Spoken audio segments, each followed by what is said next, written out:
important. La semaine passée, un point important sur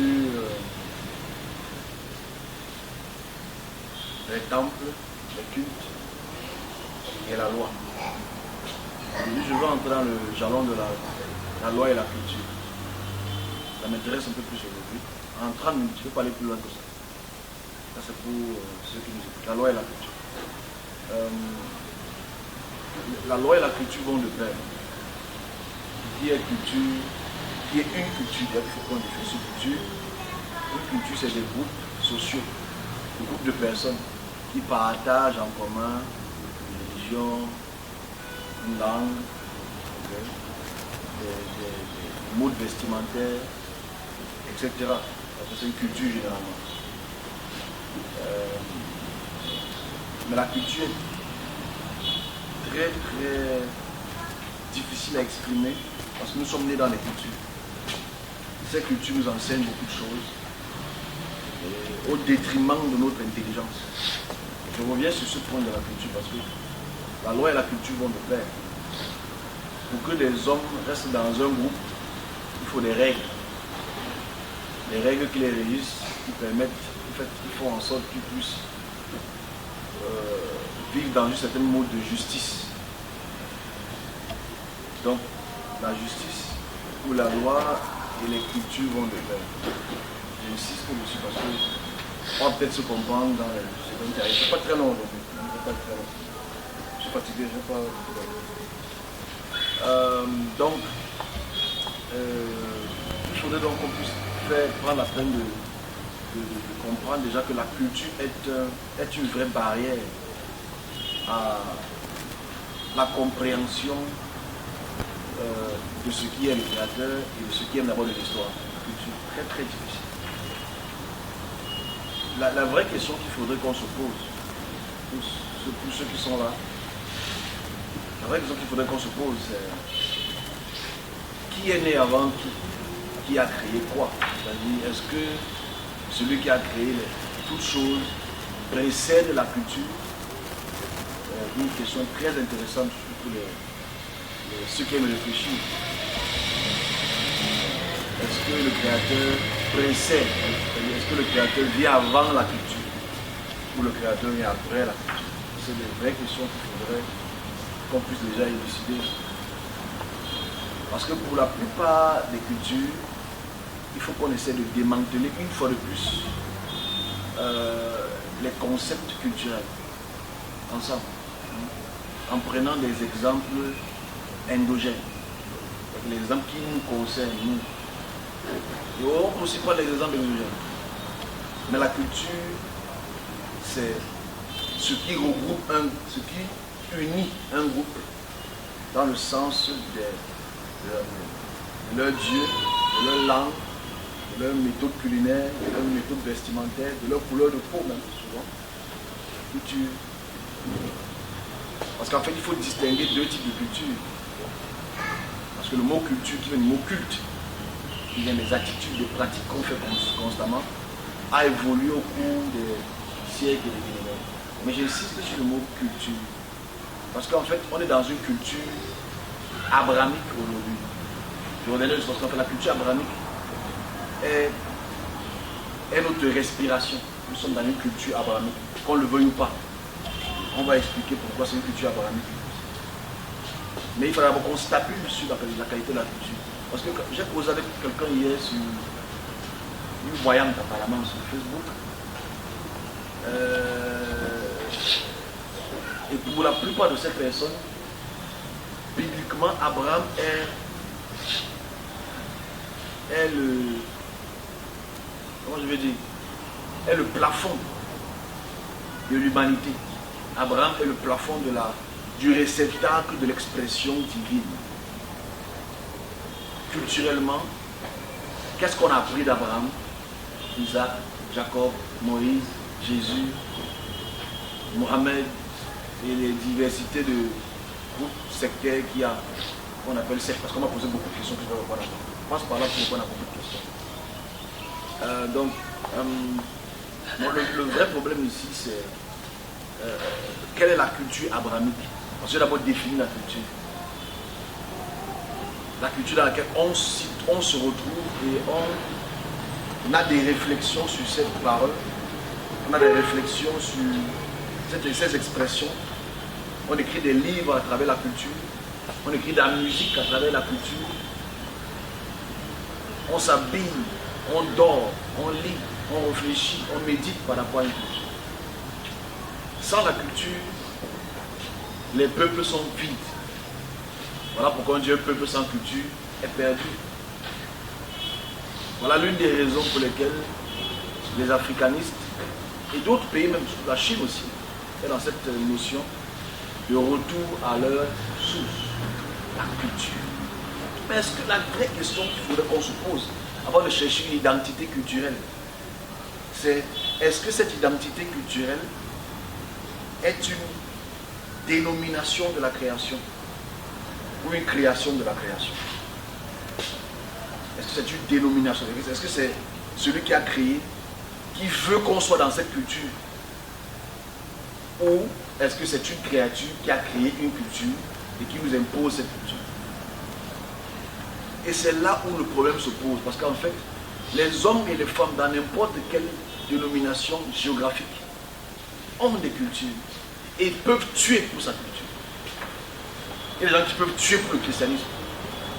Il y a des gens qui peuvent tuer pour l'islam. Il y a des gens qui peuvent tuer pour le judaïsme.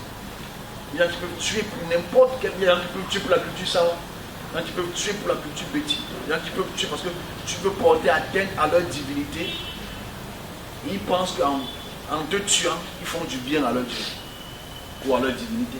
La culture. Parce qu'en fait, la culture est une vraie barrière à l'intelligence. La culture ne te permet pas de regarder au-delà de ce que tu as appris. La culture, c'est le vrai problème de la création. Parce que nous sommes tous nés dans les cultures. Mais il faudrait qu'on explique quelle est la culture dominante sur les 8 milliards d'habitants qui existent sur Terre. Au moins 4 milliards sont dans la culture post-abrahamique. Il faudrait donc qu'on se pose la question sur quelle est cette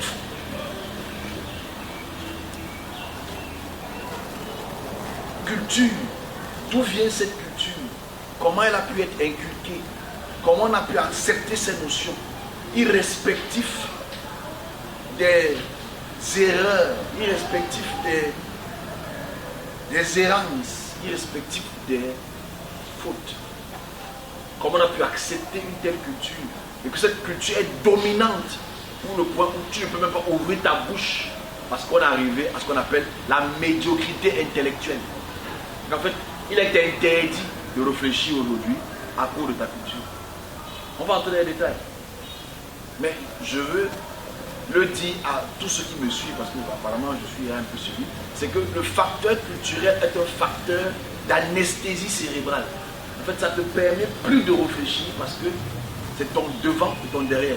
Et forcément, dès que tu réfléchis à contrario à la culture, tu deviens un paria. On ne se pose pas la question sur l'origine d'une culture et ce que la culture a apporté à cette population. Et on va en parler un peu. Parce que j'ai déposé sur Facebook encore il y a quelques jours Ilum, elle. Et je veux qu'on puisse parler de elle, mais d'une manière profonde. Je n'ai vraiment pas encore. Je veux entrer dans la profondeur de ce qui est Ilum, ou de ce que c'est que Ilum. Pour la première fois, pour l'énième fois, mais avec plus de détails. Parce que le problème de la culture, c'est qu'elle est transmise d'une génération à une autre. Et la culture est comme un labyrinthe. Un labyrinthe, ceux qui regardaient quand même la Chia TV, il y avait un jeu qu'on appelle truc au labyrinthe, un truc comme ça.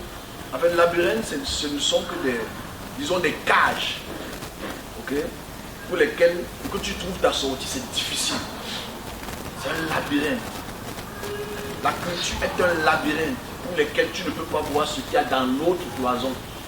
Parce que tu es enfermé par des lois, pour lesquels tu dois obéir, sinon tu es exclu du groupe social. Et on réalise que si on essaye d'avoir une photo en 4D, en s'élevant au-dessus des labyrinthes, on voit qu'il y a beaucoup de différentes formes de coutumes qui sont dans un grand labyrinthe. Et on doit essayer d'analyser ces différents labyrinthes et dans ces labyrinthes, dans ces cloisons, quelle est leur culture intrinsèque? Qu'est-ce qu'ils proposent comme loi? Est-ce que ces lois se ressemblent? C'est là où l'intelligence commence à avoir un problème synoptique et synaptique. Okay? C'est là où on commence à ne plus vouloir réfléchir. Et c'est là où l'intelligence devrait, en conditionnel, jouer son rôle. L'intelligence, c'est la capacité d'un homme de pouvoir discerner, comparer, juger. C'est ça qu'on appelle le discernement. Il n'y a pas un esprit de discernement, c'est une connerie. Parce que toute intelligence discerne. Dès qu'on commence à avoir 4 à 5 mois, bébé, on commence à discerner.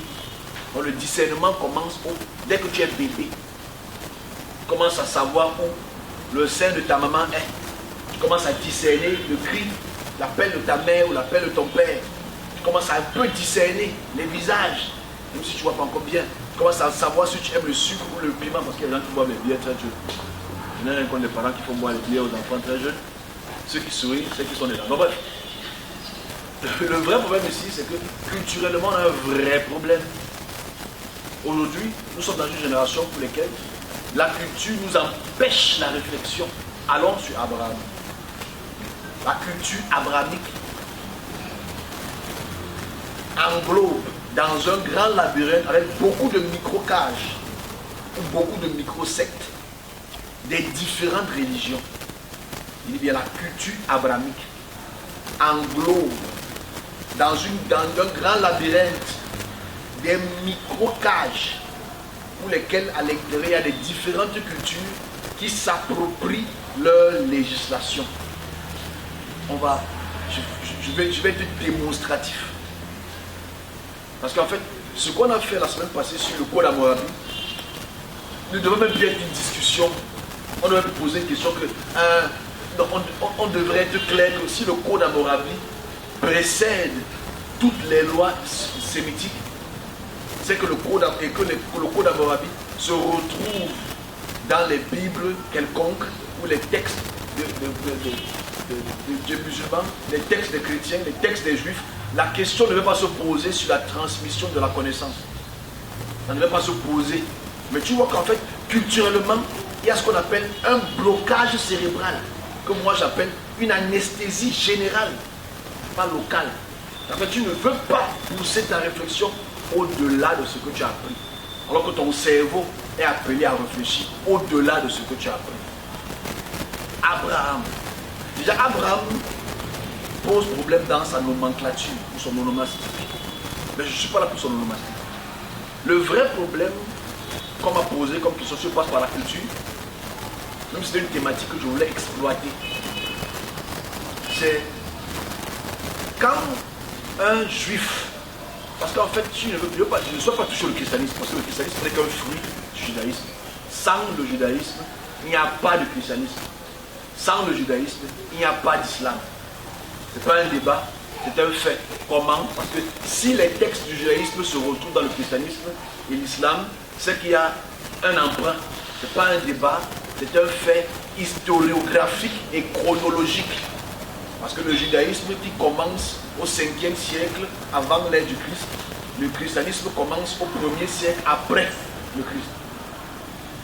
Et les musulmans commencent au 6e siècle après. Donc il y a quand même un déphasage de près de 1000 ans pour les musulmans. Ce n'est pas un débat, c'est un fait chronologique. Et tu vois, en fait, on ne veut pas réfléchir. On se dit non. L'islam vient avant parce que Abraham est musulman. Il faut absolument qu'on déborde ce type de réflexions qui sont basées sur la foi, mais pas basées sur les faits. C'est vrai que foi et fait commencent par F, mais il y a un qui est faux. La théorie des 3 F. On viendra avec ça un jour. Donc Abraham, Le vrai problème abrahamique ne veut pas se poser pour diverses raisons. Les raisons économiques, les raisons géopolitiques. Si vous prenez les normes, on est juste cela. Économique, l'argent, ça veut dire les textes abrahamiques, les reliques abrahamiques, les sites abrahamiques, les temples abrahamiques, les tombes abrahamiques, les livres abrahamiques génèrent des milliards. Ok? Donc, les multinationales qui sont dans cette expression ne peuvent pas laisser une expression libre. Problème géopolitique. La géopolitique abrahamique, c'est tout la manche de la Mésopotamie. On appelle ça le croissant fertile, qui tend, disant, du nord de l'Égypte, qui prend tout le Moyen-Orient jusqu'à Oman. Ok? En touchant vraiment l'Irak et l'Iran. C'est un lieu géographique pour lequel il partage un patronyme qu'on appelle Abraham à cause d'un texte. Donc c'est un problème géopolitique pour lequel une religion va dire que Abraham a été enterré ici, autre religion va dire que Abraham a été enterré là-bas, ça ne gêne personne. Donc c'est un problème aussi géopolitique pour lequel les pays arabes qui ont des financements de malades à cause du pétrole financent le soufisme. Le soufisme, c'est une branche des soumis. Okay? C'est une autre question géopolitique. Ils financent cela et font la propagande en télé, en radio, un peu partout pour qu'on puisse comprendre qu'Abraham est né à Oman, alors que le texte fait comprendre qu'Abraham est né ailleurs. Enfin, que Isaac est né ailleurs. En fait, c'est un problème géopolitique. Et il y a un gros problème spirituel. Je préfère me baser beaucoup sur le problème spirituel. Abraham. Alors, le vrai problème abrahamique, malgré les diplômes que nos collègues ont, ne veut pas se poser la première question, la question centrale. D'où vient Abraham? C'est un vrai problème pour lequel on n'aime pas se poser. Pourtant, quand tu prends la peine d'ouvrir la Bible juive ou la Bible chrétienne, la Bible catholique, il y a quand même à l'arrière de la Bible un graphème, un graphe, une cartographie qui permet quand même que tu puisses identifier un lieu géographique spécifique. J'essaye d'utiliser les méthodes les plus simples possibles. Juste pour que ceux et celles qui m'ont posé la question sur Facebook puissent comprendre d'abord les faits culturels. Dans une culture, il y a 3 facteurs. La théologie, la législation et les juridictions. Je mets ça ici. Dans une culture. Je reviendrai dessus. Donc, si on essaie de se poser la question, est-ce que Abraham vient d'un lieu géographique spécifique? Les textes font comprendre qu'il vient d'un lieu géographique spécifique qui a déjà un nom. C'est-à-dire que ce n'est pas Abraham qui a créé le nom géographique. Que ce soit copié ou pas copié, on prend dans les faits, on prend le texte biblique hébraïque comme un facteur historique. Je suis Camerounais, je suis né à Douala. Est-ce que Douala existe avant que je sois né? Oui, ok. C'est un fait géographique, historique. Je suis né à quelle période? On dit je suis né en 1900, ouais. Je suis né à une période spécifique. Ne mets pas ouais dans la période. Spécifique. Je vais te démontrer parce que c'est difficile. On peut dire que la culture tue l'intelligence. La foi annule le cerveau. Et je dis, comme j'ai fait ma petite citation de M. Einstein, il est plus facile de désintégrer 2 atomes que d'enlever les préjugés dans la tête d'un homme.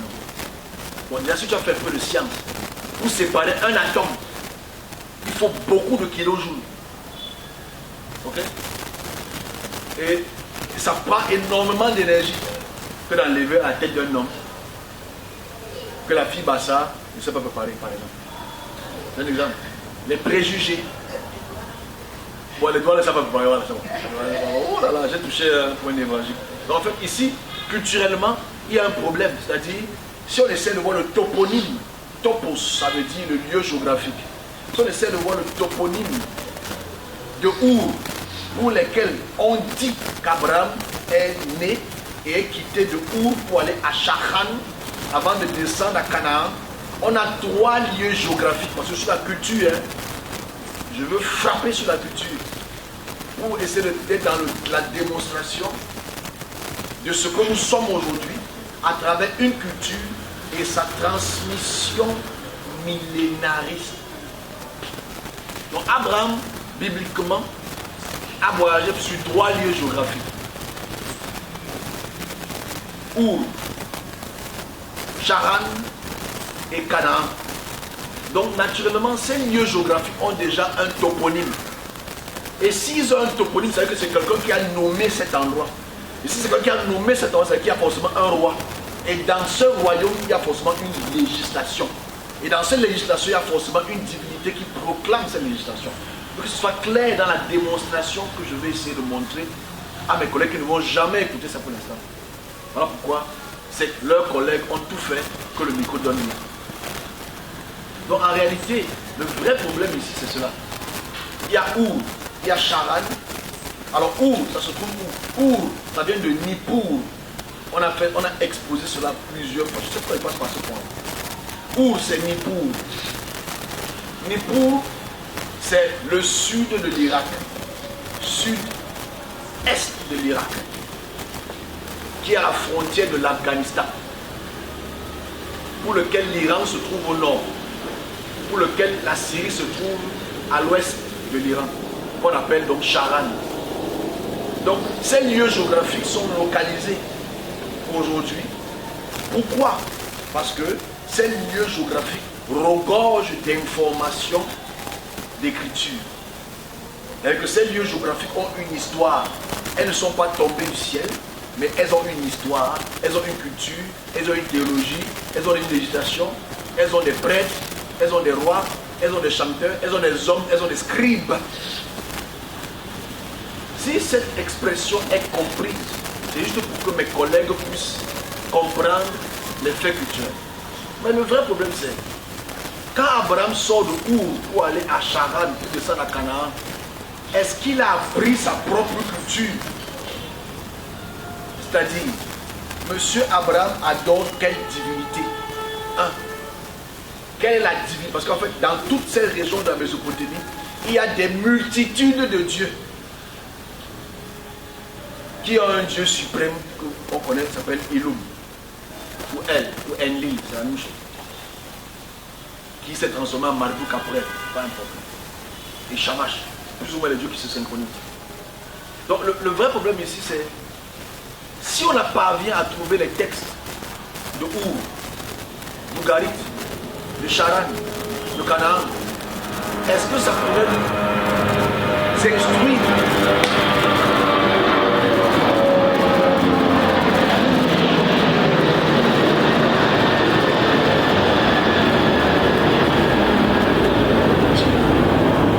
Est-ce que ça pourrait nous instruire, nous, sur d'où vient la culture d'Abraham? Exactement. Si on dit qu'Abraham a vécu, disons, 1800 ans avant Jésus, selon ce qui est dit, ce qui est absolument faux, mais on prend ça ainsi. Si on dit que c'est impossible, s'il est né en 1800 et que Abraham, Isaac et Jacob ont vu papa, grand-père, et qu'ils sont entrés en Égypte, 4 à 5 générations plus tard, ils sont sortis. Waouh, c'est quand même compliqué les mathématiques. Bon, on prend ça comme ça, c'est une erreur gravissime, mais les biblistes ne veulent pas écouter cela. Surtout les fondamentalistes, c'est pas grave. Donc en réalité, c'est le but ici de notre démarche, c'est la législation de Our. Est-ce qu'on la connaît? Est-ce que les serviteurs dits de Dieu sont au courant des législations qu'il y avait à Nippur, à Ugarit, à Mari, à Rachamra, à tous ces lieux géographiques qui existent aujourd'hui, pour lesquels on regorge des milliers et des milliers de tablettes? Non, on ne veut pas se cultiver. Mais la culture abrahamique, elle est toute simple. La culture abrahamique se base sur 3 points. Simple. C'est-à-dire l'adoration d'une divinité qu'on appelle Elle. D'où le nom de sa tribu, de sa descendance Israël. Okay? C'est la divinité Elle. Simple. La divinité Elle, c'est la divinité principale de Our. Parce que quand tu vas un peu plus au nord, en Irak, c'est plutôt la divinité Assur du les mots des Azériens, en quelques mots. Bon, ici, la vraie question c'est, qu'est-ce qu'on sait donc de Enlil, ou de Ilum, ou de El, c'est le même nom, en traduction acadien ou sumérien. C'est des langages qui diffèrent un peu, mais c'est nous qui nous faisons. Donc le vrai problème ici, est-ce qu'on est au courant de ce que El, ou Enlil, ou Ilum demande? Il demande le sacrifice. Voilà pourquoi, ceux qui vont peut-être lire chapitre 12 de Genèse, chapitre 15 de Genèse, chapitre 22 de Genèse, vous allez voir que quand il prend un fils, même si c'est interposé, quand il prend un brebis pour donner ça à El Kibour, ou bien El Shaddai, c'est une culture qui est purement de Our. Tiens, quand il prend les oiseaux et il les interpose pour avoir une divination, c'est une, quand on va dans Genèse chapitre 15, c'est une méthode qui est purement de Our. Donc si les noms de Dieu et les noms des cultes sont identiques à ce que Abraham fait, on a le droit quand même de se poser la bonne question. Et forcément, si j'ai pu essayer de démontrer rapidement que toutes les cultures, les points législatifs, la circoncision par exemple, on a vu la circoncision la semaine passée, que les prêtres de Our se circoncient. Donc la circoncision n'est pas une question d'Abraham. Tous les gens de Our étaient circoncis. Surtout les enfants des prêtres, les enfants des rois étaient circoncis. Donc si les textes d'Hammurabi sont de 2700 avant Jésus, ça veut dire ça précède Abraham d'au moins de 1000 ans. Donc si la culture précède au moins de 1000 ans, la circoncision, les sacrifices, l'adoration à elle, les chants et tout ce qui va avec, la vraie question culturelle devait se poser. C'est une culture qui se transmet. Donc quand M. Abraham, entre guillemets, quitte d'un point A de Our pour aller à Charan, il transporte sa culture avec lui. Et il le transmet à ses fils Isaac et Jacob. Donc ce n'est pas donc étonnant que Jacob fasse comme son père, c'est-à-dire quand il voit une divinité, il prend un caillou, il verse lui et il dépose un sacrifice. C'est ce que les gens de Our font. Rien de nouveau. C'est un vrai problème culturel. Donc c'est leur culture sacrificielle qui continue donc ainsi avec la sacerdoce de Moïse. C'est une continuité. Je ne veux pas toucher à Jésus parce que Jésus ce n'est qu'une continuité. Ce que Jésus se sacrifie, c'est une continuité. Ce que Mohamed fait comme sacrifice, c'est une continuité. Donc le vrai problème ici, si on atterrit sur cette petite exposé rapide, parce que je pense que ceux qui m'écoutent aujourd'hui ont besoin un peu plus de connaissances sur la culture. Quels sont les points culturels? C'est-à-dire, à cause d'Abraham, on a les Sarah. À cause d'Abraham, on a l'attitude des sacrifices. À cause d'Abraham, on a l'attitude des hôtels. À cause d'Abraham, on a l'attitude de... Je ne vais pas dire manger les dates. Okay? À cause d'Abraham, on a développé certaines attitudes. Abraham est notre enseignant. Voilà même pourquoi le Christ lui-même dit, Jésus lui-même dit, avant Abraham, je suis. C'est-à-dire qu'il prend Abraham comme un facteur, comme un pivot intellectuel, comme un pivot culturel. Donc nous sommes dans une culture abrahamique, judaïque, christianisme, islam, rose-croix, franc-maçon et tout ce qui va avec. Nous sommes dans les cultures abrahamiques. Sans Abraham, on n'a aucune culture. Sans Abraham, il n'y a pas véritablement l'église. Parce que Moïse n'apporte rien au judaïsme. Parce que les lois de Moïse, c'est les lois d'Hammurabi. Jésus n'apporte rien au judaïsme. Parce que les lois de Jésus, c'est les lois de Moïse, c'est les lois d'Hammurabi. Ok? Je veux qu'on se comprenne. Voilà pourquoi même dans les textes, c'est un texte prophétique. On aime bien parler de Jacob. Parce que Jacob est supposé être l'héritage d'un peuple qui est devenu camerounais bizarrement, et nigérien. Donc, culturellement, entrons-nous dans le côté culture. Je m'arrête là, il y a quelques petits messages à passer. Et on a fini, on n'a pas très long. Je reprends quelques questions aussi. De comment on voit. Donc, culturellement, il est donc difficile, chrétien, de savoir qu'ils sont dans un synchronisme culturel, mais ils trouvent plutôt une raison à dire, toi, tu n'as pas reçu la bonne parole, nous, on a reçu la bonne parole parce que Abraham, c'est le vrai, il se louait vraiment Allah. Tu vois, en fait, on est dans cette bagarre. Le juif va dire aux chrétiens, tu ne peux pas comprendre parce qu'Abraham, c'est d'abord notre père avant d'être votre père. On est dans une bataille culturelle pour laquelle on ne se pose pas la véritable question d'où vient d'abord, quelle est l'origine de cette culture pour laquelle les peuples sédentaires qui viennent après se sont attribués, se sont partagés, ont modifié. Donc 3 peuples aujourd'hui se battent en Palestine. 3 peuples se battent en Afrique. Boko Haram, chrétiens contre musulmans. À cause d'une culture abrahamique pour laquelle on ne se pose pas la question qui est le fondateur. Abraham n'est pas le fondateur des textes abrahamiques. Puisque les textes abrahamiques, les textes dits abrahamiques précèdent Abraham. Qu'avant Abraham, il y avait déjà des textes que Abraham proclame. C'est-à-dire les sacrifices, la circoncision et tout ce qui va avec. C'est pas ça que je comprends. En fait, Abraham n'a rien apporté au judaïsme. L'apport du judaïsme, qui est l'apport du christianisme, qui est l'apport des musulmans, qui est l'apport de tous les sectes ésotériques, vient naturellement de la Mésopotamie pour laquelle il faut qu'on puisse se libérer mentalement et moralement. Mais la culture est tellement puissante qu'on n'est pas prêt à regarder au-delà de ce labyrinthe. Il y a le labyrinthe chrétien qui est subdivisé en 100 000. Parce que chaque église chrétienne a sa façon de voir Abraham. Il y a les juifs qui sont divisés en 100. Chaque groupe juif comprend Abraham à sa manière. Il y a les musulmans qui sont divisés en 15 ou 20. Parce que chaque groupe musulman comprend cela. C'est ça qu'on appelle une secte. Une secte est un détachement d'un point idéologique d'origine. Une secte est un détachement d'un point d'origine, d'une idéologie d'origine. Donc le christianisme au départ est une secte parce qu'elle se détache du judaïsme. Ça va être clair. Ok?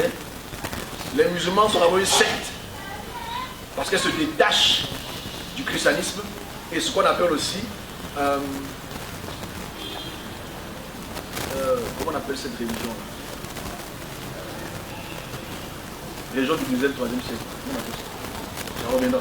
Donc il se détache aussi de cette religion du 2e, 3e siècle.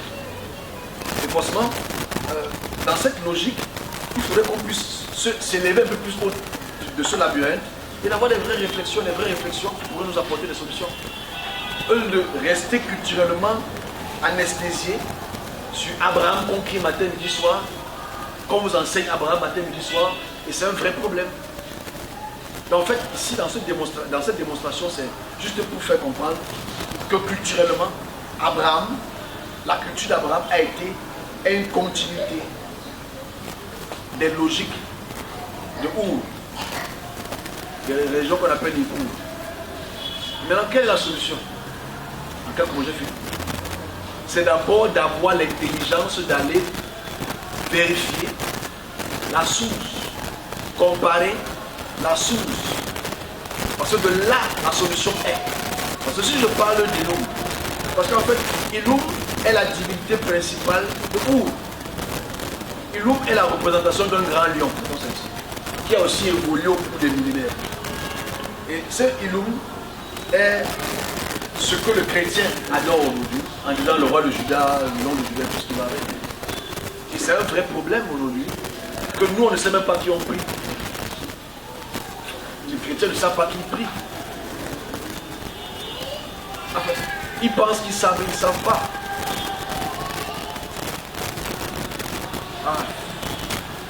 La culture est très dangereuse. Parce que la culture ne peut pas te permettre d'avoir une micro-réflexion à la réalité. Parce que moi, on va poser une question que je m'arrête là. Après que j'ai écouté ces mots, la personne dans son intelligence d'un enfant de 2 ans revient sur une question à cause d'une affinité, à cause d'une proximité, à cause d'un lien supranaturel qu'on appelle la relation entre Jésus et nous. En fait, On essaie de te démontrer que la culture abrahamique, elle est de où? Et que tous les dérivés ne sont qu'une transmission de connaissances. Tu me poses encore la question si Jésus est vraiment Dieu. C'est un problème en fait. On n'est plus sur un débat de Jésus, on est sur un débat de culture. Jésus n'est qu'un produit. Si ça continue, il y aura un autre Jésus qui aura un autre nom demain. Parce que Jésus, ce n'est que 2000 ans. C'est 2000 petites années. Et ce qui est bizarre, c'est qu'on veut réduire l'échelle de la création à 2000 ans ou à 5000 ans. Parce que les textes de où, quand je vous expose là, elles ont 5200 ans. Mais avant 5200 ans, il y a les hommes qui vivaient. Ils vivaient comment? Ils mangeaient comment? Ils adoraient comment? Ils priaient comment? Parce qu'avant même que le texte soit écrit, il y a d'abord une logique de bouche à oreille. On appelle ça la culture orale. La culture orale a peut-être bien pris 2000 ans ou 3000 ans avant de devenir la culture écrite. Mais on ne veut pas réfléchir parce que nous sommes à la fin des temps. Nous sommes à la fin du monde, c'est dans quelques années. Il y a une dame qui a vu ma vision. Elle comprend que c'est l'épouse. C'est qu'en fait, non, c'est important. Elle comprend que c'est l'épouse qui vient, l'époux qui vient reprendre l'épouse. Le chrétien, c'est pas comment on fait ça. L'épouse. Je ne sais pas. Le bon moment, c'est comment le christianisme s'est sorti de ma tête. C'est l'épouse, l'époux qui vient prendre l'épouse. Donc elle voit la lune et le soleil comme l'épouse qui vient prendre l'époux et ou bien le soleil. En fait, tu vois qu'on veut tout réduire au christianisme. Ma vision n'est pas chrétienne. Ce que j'exprime n'est pas une question de christianisme. Le christianisme, elle est jeune. Elle n'a que 2000 ans. La création a des milliers d'années. Il faut qu'on réduise la création à un petit homme qui est mort sur la croix. Lui qui est ton Dieu, c'est ton droit dans le prier. Tu vas lire quand tu vas passer de l'autre côté. Moi, je vais pas de saint après. C'est la réalité en fait. Et pour ça, quand tu frôles Jésus, quand tu frôles Mohamed, quand tu frôles Abraham, tu as touché des patrimoines célestes qui ne sont même pas dans le domaine du Créateur, qui ne sont même pas dans le domaine des services, qui ne sont même pas dans le domaine des services. C'est un vrai problème que je vais essayer de résoudre en répondant aux questions intéressantes. Donc, pourquoi je dis quoi, madame? Ce n'est pas une question de christianisme. Parce que toi, tu es. C'est comme si aujourd'hui, on parle des problèmes au Cameroun. Et tu dis que, c'est Paul Biya. Paul Biya n'est pas le problème du Cameroun. Il faut regarder avant Paul Biya, avant Aïdjo, avant Bida, avant le colonialisme. Il faut regarder ça. C'est l'ethnie nos problèmes. On reviendra un jour le sujet à parler de ça à plusieurs reprises. Donc si tu veux détecter le problème d'aujourd'hui, il faut avoir une caractéristique, une intelligence de l'histoire.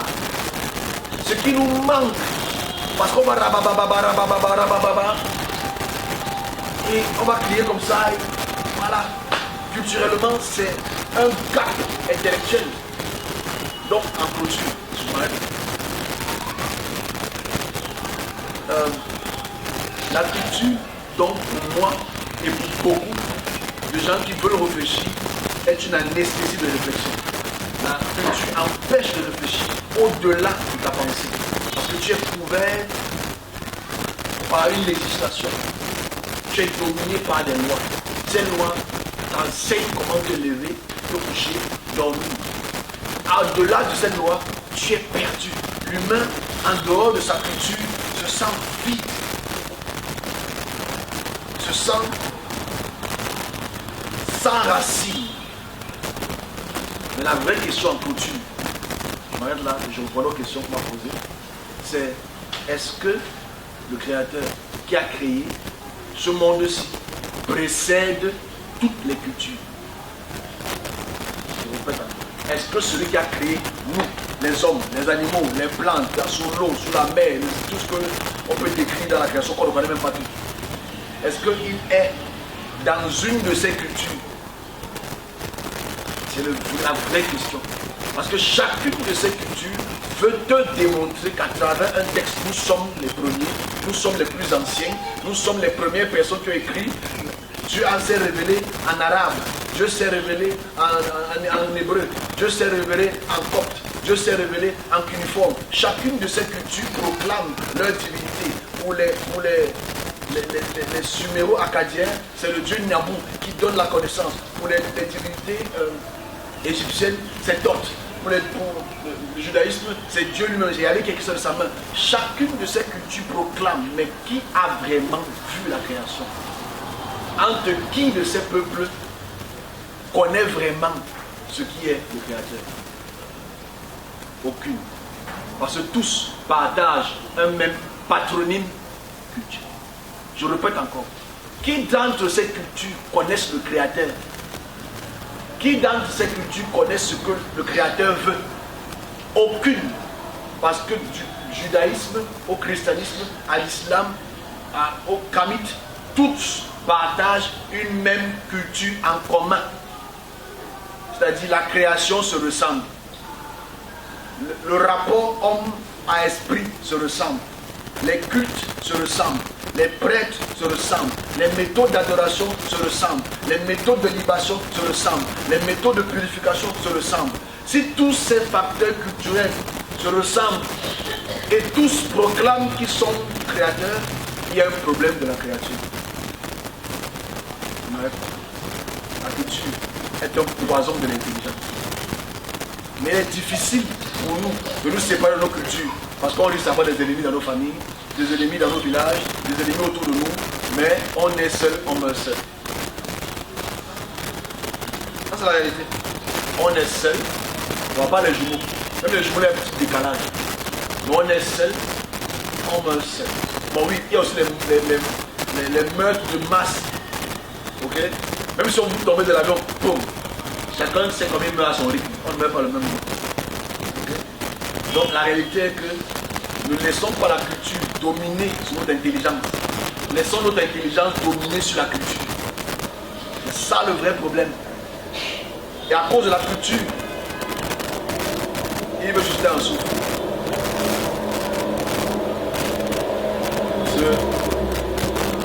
Si on juge le service de Dieu à travers une trentaine d'années, on n'a pas compris. Si on juge l'expression du Créateur à travers la personne qui s'exprime, qui a une trentaine d'années. Bon, je vois quelques questions et on a fini pour nous. On a fini très vite. Je vois quelques j'ai beaucoup de ça à la passer aussi.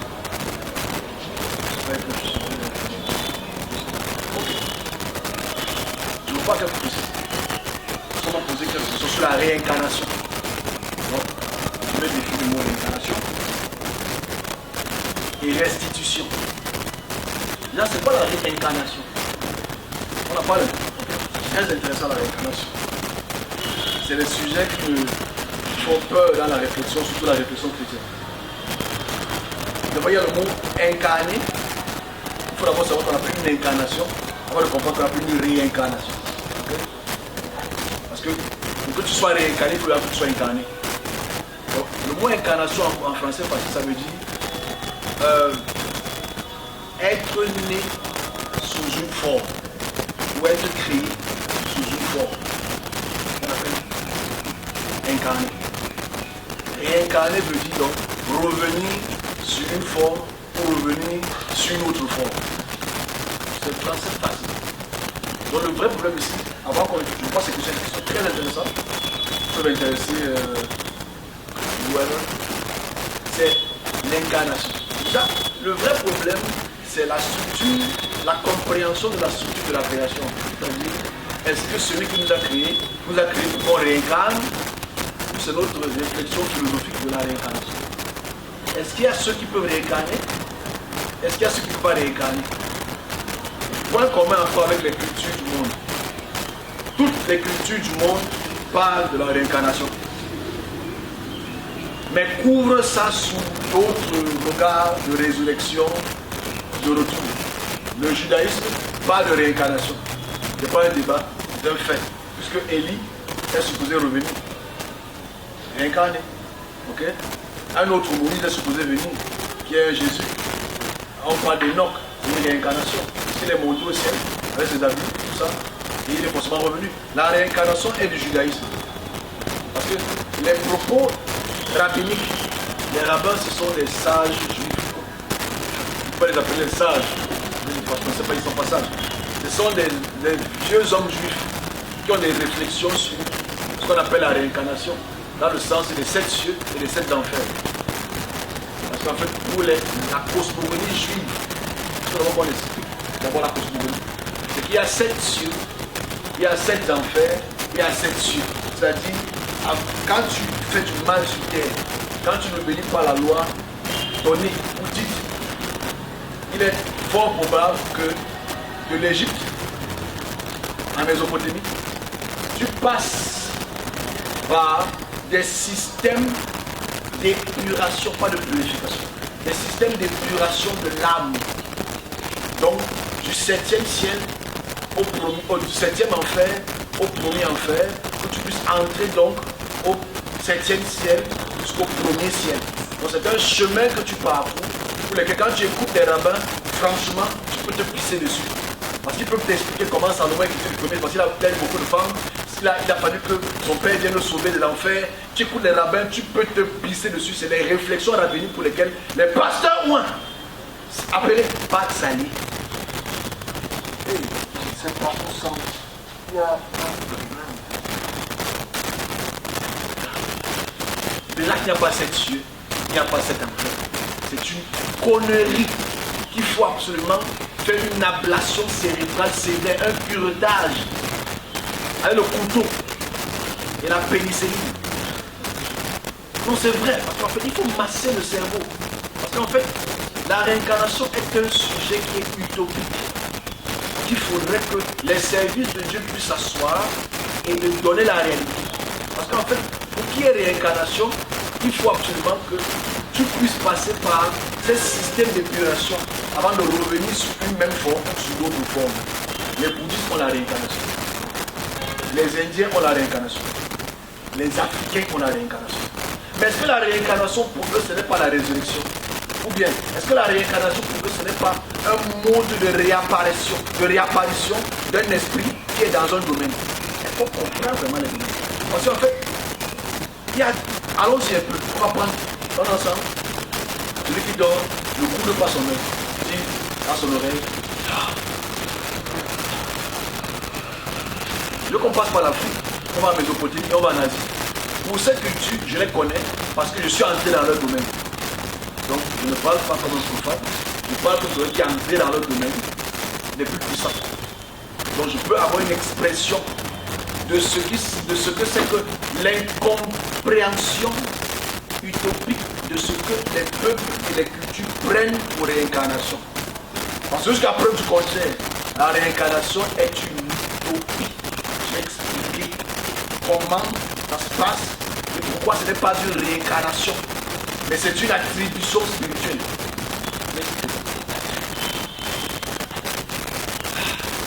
Toute la connaissance que nous sommes. Pour les amener à l'hôpital. Je ne veux pas de choses Zimbabwe. Je suis déçu. Au moins, il vient d'écouter. C'est les francophones ont un vrai problème. Franchement. Ça ne va pas m'aider au moins. J'espère que ça sera mieux. Si ça va mieux, je reviens. Parce que je suis venu en retard, donc ça va pas être. Donc, il y a des personnes comme cette connaissance aussi. C'est quel bizarre, c'est ma tête qui n'est pas bien. Parce que je vais juste avoir une tête pleine. Quand tu te vois, tu as peur. Non, le sucre là, il peut même tout. Donc en fait, si on va en Afrique, il y a des milliers de domaines. Des milliers de domaines. Quand j'explique ce mot domaine, ça veut tout simplement faire comprendre que dans un domaine est une création dans la création. C'est-à-dire, un domaine est un lieu géographique, spirituel, pour lesquels sont régies des règles dominées par une puissance. Cette puissance compte autour d'elle, de ce domaine, une armée. Le mot armée n'est pas utopique parce qu'en fait, c'est les domaines qui ont les armées. Je pense qu'on comprend. Ce sont des domaines qui ont des armées. Le Créateur n'a pas besoin d'une armée. On est passé au sujet. Bonne la question. Sur la réincarnation. que je tire un peu pour souffler un peu de la connaissance. Donc, dans ces différents domaines, ces esprits ont une capacité de puissance exponentielle pour laquelle ils régissent, ils exercent leur puissance sur des domaines géographiques spécifiques. Exemple, le micro qui se révèle. Quand j'ai fini d'exposer, j'ai fini d'expliquer ma méthodologie intellectuelle, c'est là où le micro dit Alléluia. Mais c'est pas grave, j'ai l'habitude. Mes amis célestes et terrestres m'aident toujours tous les dimanches à m'humilier, alors que moi je suis toujours habillé en blanc. Donc bref. Le vrai problème ici c'est ça. C'est que dans les domaines donc, qui possèdent les armées servent à quoi? C'est clair. Les armées servent à combattre d'autres domaines pour la possession d'autres territoires, pour qu'à travers ces territoires, ils possèdent, le mot posséder ici, prend tout son sens, d'autres hommes et femmes, et instruisent ces hommes et femmes à leurs caractéristiques culturelles, pas culturelles, culturelles, parce que le mot culturel et culture, c'est deux choses différentes. On trouve les cultes dans la culture, ok? Culte veut dire, culturel ici veut dire, les attitudes de sacrificiel ou la sacerdose. Parce qu'en fait, dans chaque domaine, ils attribuent un roi. Regardez santé. Dans chaque domaine, ils attribuent une royauté, un roi ou une reine. Et autour du roi, il y a des satrapes. Ces satrapes, ce sont ce qu'on appelle les notables. Ils infusent à ces notables une certaine connaissance. Et autour de ces notables, il y a des voyants, il y a des chanteurs, il y a des intellectuels, pour lesquels ils infusent, ils transfusent, ils perfusent leur connaissance et leur idéal. On a compris ce qu'on appelle un domaine. On peut maintenant aller à la suite. Parce que l'homme qui marche selon, je l'ai dit depuis beaucoup d'années, et ce n'est absolument pas compris, mais on le réalise seulement dans le domaine spirituel, quand on dort, c'est que celui qui marche selon une puissance appartient à la puissance. Donc naturellement ici, généralement, je mets le mot généralement parce qu'en fait, pour avoir bataille des puissances et une puissance s'attribue un domaine géographique. Donc voilà ce qu'on appelle les domaines. Donc, si aujourd'hui, la culture africaine, Sawa, particulièrement, Bassa, on dit Sawa ici, je généralise, c'est-à-dire tous les gens qui sont limitrophes aux estuaires, aux eaux, aux eaux. Quand tu pratiques, quand tu as ce type de pratique, tu appartiens à ces eaux. Okay? Voilà pourquoi la plupart, sagement, quand il y a des prières dans certaines églises, il y a beaucoup d'esprits des eaux. Okay? Mais les chrétiens, on se comprend? C'est que tu peux être une bonne chrétienne, mais tu appartiens aux eaux. Tu as compris que Jésus est ton Seigneur Sauveur, mais dès qu'une puissance supérieure interpelle, ah, tu es qui? L'eau. On appelle ça une appartenance territoriale que j'ai expliqué à mon compte. Ok? C'est important. Donc forcément, ces personnes qui appartiennent à ces eaux, comme exemple aux estuaires, quand il ou elle meurt, leur appartenance est dans les eaux. Il n'y a pas donc d'un retour à la source quelconque. C'est absolument faux. Ce que les puissances font, que vous appelez en tant que vous appelez réincarnation, c'est ce qu'on appelle une manipulation spirituelle. C'est-à-dire, ils ont la capacité de faire trois choses. Je m'en laisse à la dame. Trois choses. Ils ont la capacité de faire en sorte que un roi qui a régné, qui a apporté une connaissance quelconque à un peuple quelconque, par son nom, par sa législation et tout ce qui va avec, l'esprit est désigné pour être en contact avec lui, pour lui transmettre les messages. Ça, c'est le facteur le plus commun. On voit ça dans toutes les cultures africaines. Tu vois, chez les Babyloniens, c'est la même chose. Tu vois, chez les Savas, c'est la même chose. Donc, quand un roi, on désigne un roi Il passe par des rituels. Ces rituels sont des connexions à des divinités qui deviennent donc tutélaires à cette personne-là. Deuxième forme, ça c'est pas une réincarnation, non. C'est une attribution spirituelle. Ce n'est pas que ton grand-père est revenu en toi, c'est que ton grand-père qui est dans les domaines communique son message du domaine pour que tu puisses diriger son peuple à travers tel point et tel point. Donc ce n'est pas la réincarnation. Il y a aussi ce qu'on appelle, deuxième facteur, ce qu'on appelle la désignation depuis la désignation générationnelle. Parce qu'en fait, il y a des personnes ici qui ne sont pas venus pour des raisons psychosomatiques ou purement stupides. Parce que tu vas avoir un problème et tu restes à la maison pour que je vienne te voir à la maison. Il faut pas répéter ma vie. Il y a un problème de respect qui est. Il faut respecter. Je suis rigolo, mais il faut quand même avoir. Non. Il faut quand même un peu respecter mon petit travail. En tout cas, il faut mourir. Donc, en fait, on continue. Bon, le vrai problème ici, c'est sérieux. Il y a des moments, tu peux prendre ton taxi parce que tu es un produit spirituel. Parce que tu fais partie d'un domaine. Parce que je pense que son exemple est un bon exemple. Là, je ne vais pas dire, mais je sais dispensé par cette vie.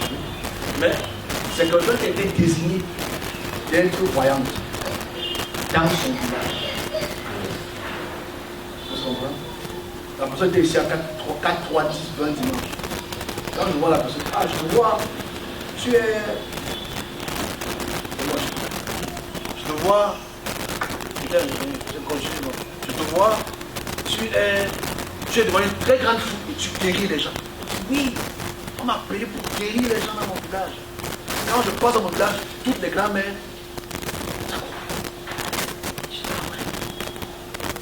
elle voit que c'est le service de Dieu. Et non, la grand-mère que tu as vue là, elle dit oui, elle est grand-mère. Elle est venue me donner le bâton et me donner la nourriture. En fait, tu vois, ça c'est la deuxième catégorie de désignation. Quand tu te désignes depuis la descendance ancestrale de mère, de père. Bon, elle a maintenant ce problème parce qu'on veut la tuer. Elle reste là. Donc, bref, on continue. Troisième attribution, c'est très sérieux. Quand tu souffres et tu penses que tu as une solution, tu te dénerves à venir. Mais je suis le mougou de la scène. Parce que vraiment l'argent, c'est pas plus sympathique. Je commence à prendre l'argent à partir du dimanche. Il dit tout ça, mais je repousse tout ça, je repousse une chance. Donc en fait, ça c'est la deuxième désignation. La troisième, c'est ce qu'on appelle, ça ne se trouve pas trop au Cameroun, c'est beaucoup plus. Bon, ça se trouve au Cameroun, mais beaucoup dans les régions anglophones. Ce sont des réincarnations, ce sont des réattributions physiques d'un enfant qui revient seulement beaucoup de fois. Okay?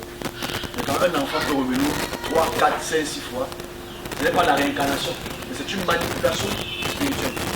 Forcément, quand cette culture-là ont ce type d'action, ce n'est pas une réincarnation, c'est une attribution spirituelle. Forcément, dans ces cultures-là, on taille leur visage pour que s'ils reviennent, on puisse les identifier. C'est les trois formes, mais ce ne sont pas des réincarnations. Ce n'est pas la réincarnation. Donc, en perspective, voilà les trois points. Maintenant, s'il faut aller plus loin que ça, c'est. Il ne faut pas qu'on confonde les devoirs attribués par Dieu ou bien les divinités qui reviennent comme une réincarnation. Ce n'est qu'un devoir. Ce n'est pas la personne qui se réincarne pas dans ce sens. Donc voilà ce que peut dire la réincarnation. Donc la réincarnation est fausse. Et voilà pourquoi il n'y a pas de jugement. Parce qu'en fait, quand tu es dans un domaine, tu appartiens au domaine. Tu sers au domaine, tu vis dans le domaine. Parce qu'au-delà de notre vie actuelle, il y a une vie spirituelle. Bon bref. Ma dernière pratique, comment est-ce que le chemin, lorsque le corps est en train de faire bon, c'est les questions qu'elle pose, je vais les répondre parce qu'elle intervient cette question. Déjà, quand quelqu'un meurt, ou quand quelqu'un naît, c'est plus ou moins le même procédé. Okay?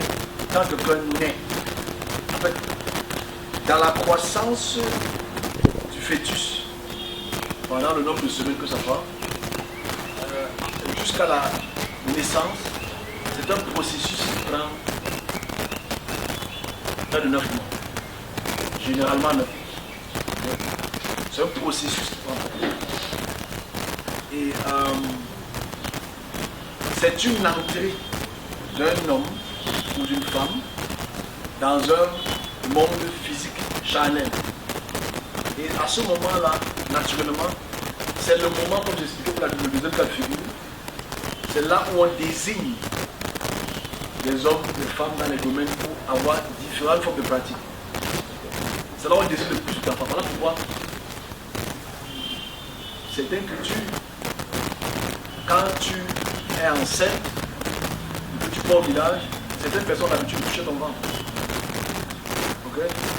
Cette désignation de toucher le ventre est un lien juste à travers lequel il y a cette connexion ou cette désignation-là.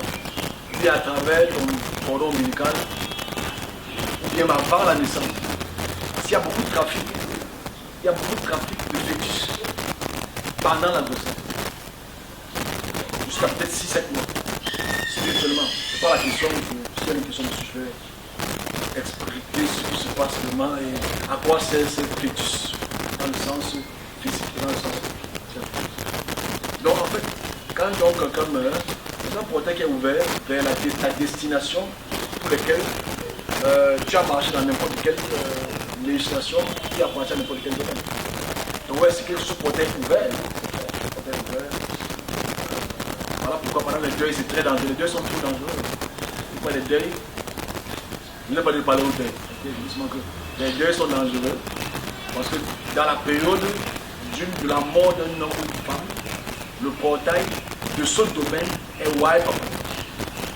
Surtout si la personne est initiée. Le portail est carrément ouvert. Pourquoi c'est ouvert? Parce que c'est la nature de l'appartenance spirituelle d'un homme à un domaine.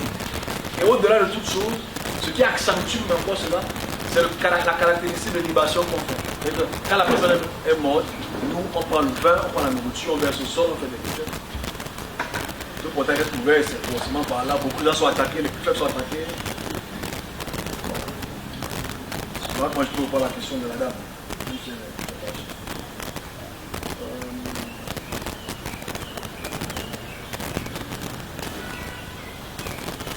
On va pas la routine spirituelle, je ne sais pas. Comment prier, vous savez comment prier. On va poser la question sur le péché et le mal. Le péché, le vice, le mal. Elle, la question des chrétiens 2.0. Le péché, le vice et le mal. Il y a le mot péché, il faut d'abord le définir en fait. C'est d'abord quoi un péché, culturellement. Parce que le mot péché se transmet. Le mot péché se transmet, pas cette question. Le mot péché se transmet, mais ne se ressent pas. Le péché, quand tu as mangé ça, tu as péché. Ce n'est pas la même compréhension pour le christianisme, pour le judaïsme, pour les musulmans. Chacun de ces groupes a sa façon de voir le péché, a sa façon de voir le mal, a sa façon de voir le vice. Donc le mal et le péché sont des facteurs culturels. Alors, ce que toi tu trouves, la polygamie peut-être, pour les musulmans c'est bon, mais pour le chrétien c'est un péché. Donc tu vois qu'en fait, le péché est un facteur culturel. Voilà ça. Les chrétiens, eux, ils mangent le porc, les musulmans mangent pas le porc, mais culturellement, c'est un péché. Les juifs mangent pas le porc, les chrétiens mangent le porc, c'est un péché. Right? Je veux dire, en fait, les cultures diffèrent et ont leur définition d'abord de péché, de vice et de mal. C'est d'abord clair. Parce que si on n'arrive pas à voir le monde sous ce regard, on est perdu. Parce que ce qu'une communauté, un groupe social prend pour péché, n'est pas pour ce qu'un autre groupe social prend pour péché. Donc d'abord, c'est d'abord un vrai problème d'intelligence. Il n'y a pas un ratio de péché. Okay? Il n'y a pas que je prends pour les réveiller, boire c'est mauvais, mais pour les catholiques, boire c'est normal. Okay? Parce que Jésus était le inconsumable. Donc, en fait, c'est la réalité, la charia en vin dans ce niveau. Donc, en fait, tu vois qu'en fait, les cultures diffèrent, et forcément, le péché est relatif. Donc, le péché, donc, si le péché est relatif, c'est que le péché est utopique. Avant d'entrer dans le concept du péché, même pour la compréhension qui est vraiment utopique, c'est vu que mon péché n'est pas ton péché, et que ton péché n'est pas mon péché, ça veut dire que le péché est un facteur culturel qui est empirique, qui ne se base que sur les facteurs culturels, qui se base que sur les facteurs culturels. Donc, voilà d'abord la définition du mot péché dans le sens propre. Maintenant, si on va dans le sens biblique, le péché est... Il y a deux péchés dans la Bible, il y a trois péchés. Je prends les deux grands facteurs du péché. C'est tellement idiot que la culture, c'est difficile. Bon, la première caractéristique du péché, parce que la première caractéristique du péché, c'est quoi? C'est le fait que Adam et Ève, qui ont 5782 ans, ont mangé le fruit défendu par Yahvé, et qu'à travers ça, ils sont des hommes qui deviennent des mortels. C'est vrai qu'on appelle ça le péché originel. Que pourtant la terre n'a pas commencé à 5700, mais bon, le péché originel quand même. On connaît que c'est un péril parce qu'en fait, le péché commence il y a 6000 ans. Le péché biblique commence il y a 6000 ans. Même si cette notion existe avant. En Égypte ou en Mésopotamie, c'est les concepts qui existent. Donc c'est le premier péché. Le fait que Adam, déjà qui n'est pas un homme propre, a mangé le fruit de la connaissance du bien et du mal en même temps. Et cette connaissance du bien et du mal a la ressemblance des dieux. Parce qu'il a dit, maintenant ils sont devenus comme nous. C'est pas, c'était le nous là, c'était pour tout le monde, c'était pour Dieu. Mais bon, comme le chrétien est circulaire, je veux être le plus poli possible. Comme le chrétien est circulaire, bon, le nous là, c'est le Père, le Fils et le Saint-Thérèse. Je ne sais pas comment l'histoire va finir. Donc bref, voilà le premier péché originel.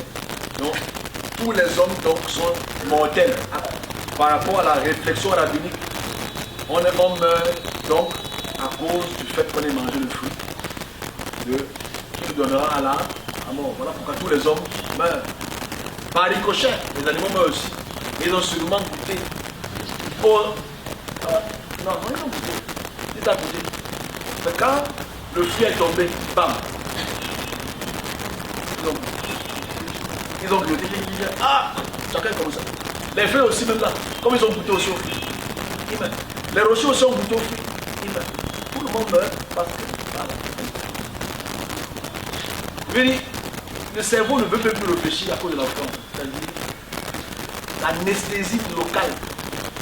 C'est grave. Mais bon, on continue quand même. C'est le premier péché. Donc, quand je disais ça au départ, je me dis, mais attends, il y a un problème. Attendez, il y a un problème ici. Parce que moi, je suis pas très bête. Je suis quand même bête, mais pas trop. Je n'ai pas le premier, mais je n'ai pas quand même le dernier. Okay? Mais je me suis dit, mais si l'homme a mangé, la femme a mangé, et il meurt. Mais comment le chien peut tout être? Après, tu dis, bon, la foi, c'est bon, par transmission génétique, onde cérébrale, gamma bêta, ça a sûrement atteint les animaux qui sont au pôle nord, au pôle sud. Bon, voilà, hein, mais aussi. Aïe! Ils nous réveillent là.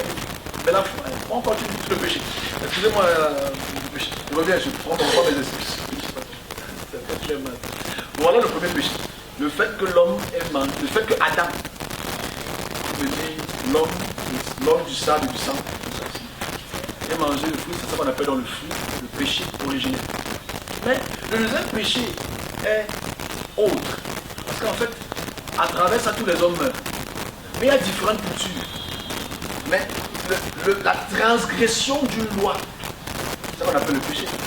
La loi que Yahvé a donnée de voir le fruit, c'est ça qu'on appelle le péché. Mais la seconde loi, maintenant, vient un peu en désordre.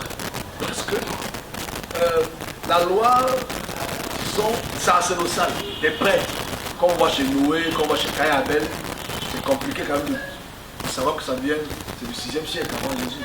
Mais Moïse reçoit donc les lois uniques de Dieu. Et quand Moïse va sur la montagne, Dieu écrit ça, Yahvé écrit ça sur ses doigts, les 10 commandements et les 613 lois, mais ça tout seul. Il écrit avec le plic céleste. Et forcément, ceux qui transgressent donc la loi de Moïse sont des khatat. Voilà pourquoi il y a un omer khatat. Voilà pourquoi il y a une offrande pour le péché. Parce que le mot péché, en hébreu, ça veut dire khatat. Donc le khatat, qui est une combinaison de mots, c'est-à-dire le sacrifice du péché, le péché pour le sacrifice, c'est parce que pour que on puisse pardonner l'offense que tu as commise à travers la loi de Yahvé. C'est ça donc qui te rend pécheur. Donc si on n'est pas pécheur uniquement parce que Adam et Ève ont mangé la pomme, ou le raisin, ou la mangue, choisis ta figure, fais une photo mentale. L'ananas aussi, moi je ne sais pas l'ananas, hein. Le pardon, ça picote dans la gorge. Donc ceux qui transgressent la loi de Yahvé, on les appelle donc des péchés. Donc le péché donc est sous deux formes. Le péché d'origine biblique qui est Harry Potter et le péché parce qu'on n'obéit pas à la loi de Moïse. C'est ça le péché. Donc maintenant, la vraie question maintenant se pose. Si les lois de Moïse est une loi d'Hammurabi, c'est quoi le péché? C'est la vraie question. C'est que si Moïse, si les lois d'Hammurabi, c'est les lois de Shamash et Elou, qui sont les diables, les démons avec les cornes, 13, 40 cornes sur la tête, c'est quoi dans le péché? Puisque le péché ne se base que sur la transgression d'une loi. C'est quoi dans le péché? On va dire non, mais tu me donnes libre arbitre de faire des conneries, il faut aller à les conneries avec la loi. C'est un peu qu'ils sont clairs. On dit que non, si on enlève la loi là, on va faire du n'importe quoi. Le monde fait du n'importe quoi. Ok? Tu vas chez les catholiques, j'ai déposé encore une petite vidéo sur depuis les années 16e siècle aujourd'hui, les abus sexuels que les prêtres font ne connaissent pas la loi. Les réveils, les champions. Ok? Donc, il faut qu'on arrête un peu la démagogie. Dans la loi, le péché, bibliquement, avec une transgression de la loi de Moïse, et le fait que le peuple, ceux qui ne marchent pas selon la loi de Moïse, sont des pécheurs. Donc le péché pour moi n'existe pas. Dans le sens pur du terme. Parce que si tu connais la direction que tu donnes, dans le sens, je ne pas du mot volontaire, parce que le mot volontaire, je parle de la bonne phrase, il n'y a pas une question de péché. Il y a une question de ne pas marcher selon les puissances. Voilà ce que je peux voir dans le côté péché. Ok, je pense que j'ai retrouvé une nombreuse question qui est venue. Bon, on a fini ici à nos questions, je reprends ça, on a fait. Je suis sûr de dormir. Ok, allons-y. Il y a le micro, hein, c'était le micro, le son est d'une beauté, je ne veux pas encore comme un suffit.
Nous hommes habitaient avec moi. Donc, je les ai côtoyés pendant 2-3 ans. Donc, j'ai eu un laboratoire à la maison. Donc, en fait, quand tu pries pour cette personne, toi, quand tu pries pour cette personne, quand tu imposes la main à cette personne, naturellement, il y a une manifestation. Mais, quand la personne devient désobéissante, ils ont un stratagème qu'ils utilisent. Ce stratagème, c'est ce qu'on appelle un échange d'esprit. C'est-à-dire, c'est très technique. Je vais expliquer un peu. Ceux qui. Il y a beaucoup de nouveaux ici. Il y a un échange d'esprit. C'est-à-dire, la personne qui est là devant toi n'est pas la personne. C'est un esprit dans le domaine qui est carrément.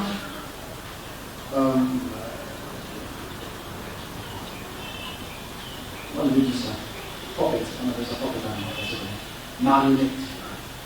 C'est-à-dire, l'être qui est devant toi n'est qu'un petit intérieur, mais l'esprit qui est confié à lui ou à elle, mange avec toi, parle avec toi, cause avec toi, comme c'est la personne, mais ce n'est pas la personne.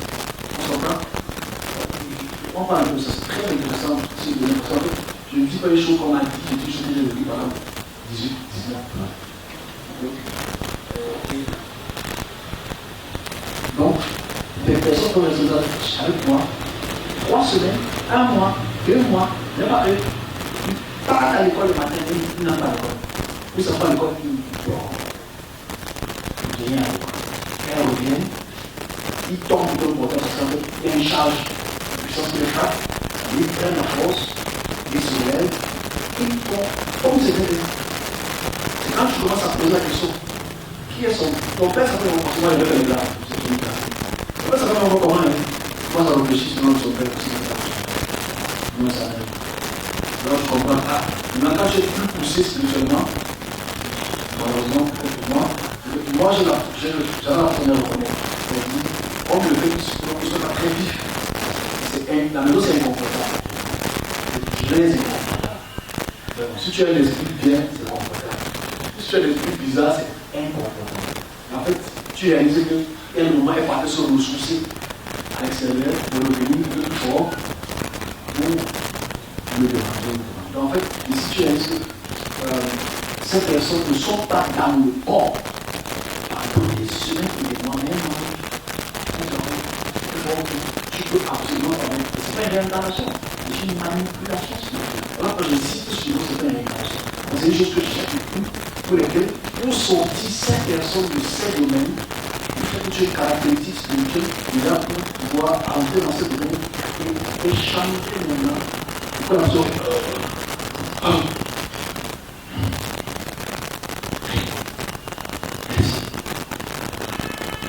et où est la fin?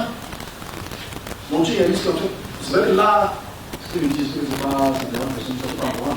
Je le dis, c'est une réalité. Donc ce n'est pas la réincarnation, en fait, ce qu'on appelle c'est une manipulation du domaine qui veut utiliser le corps de quelqu'un pour des raisons quelconques. Parce que moi, le matin, je me lèverai, au centre de la fête pour ça, il y a des gens qui vont m'envoyer le couteau. Donc en fait, j'ai vu cela pendant 3 ans. Donc ce n'est pas la réincarnation. C'est juste une question d'une puissance qui veut utiliser un corps et use de mécanismes. Ils avaient un mécanisme de malade. Ils pratiquaient dans cette belle cour. Donc, la réincarnation n'est pas ça. Si c'est ça qu'on appelle réincarnation, il faut qu'on redéfinisse l'incarnation. Il faut qu'on redéfinisse ce qu'est l'incarnation. Ce n'est pas la réincarnation. C'est une attribution, une manipulation spirituelle pour lesquelles les domaines, en voulant utiliser un bébé, un homme, une femme, peuvent. Il y a des mariés devant vous souvent. Il y a des mariés. C'est qu'en fait, quand elle est là devant toi, mais ce n'est pas lui. Et ça se passe dans les sphères ésotériques, dans le sens de certains groupes de sectes, les maçons plus. C'est-à-dire, les maçons plus, quand ils veulent peut-être des hommes ou des femmes dans la boîte de nuit, ils savent le faire. En fait, ils peuvent contacter une quinzaine, une vingtaine de femmes, d'hommes aussi. Et ce sont des momies.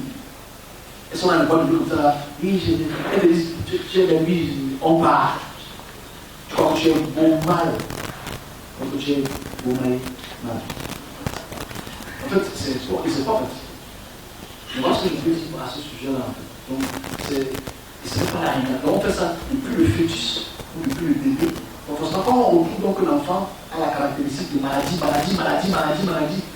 et il meurt 6 ans, 7 ans, quelques mois de vie. Cette culture-là, grâce à ce qu'ils connaissent cette reconnaissance, et on revient avec ces scarifications-là, parce que c'est la même attribution spirituelle.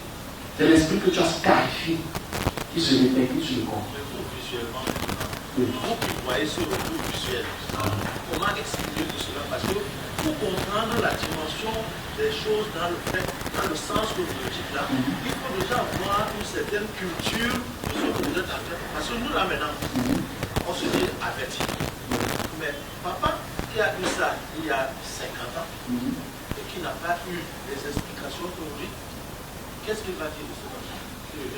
Oui, naturellement, puisqu'il y a réincarné. Il faut redéfinir ce mot réincarnation, parce qu'en fait, la réincarnation, dans le sens bouddhiste, n'est pas la réincarnation dans le sens voilà pourquoi ce que je dis, mais c'est ça le mystère. Ça fait partie, ce type de mystère fait aussi partie de ce qu'on appelle femme. Okay? C'est une autre forme de femme là. Quand je dis service de Dieu ici, je ne comprends pas, mais c'est un message très important. Je vais je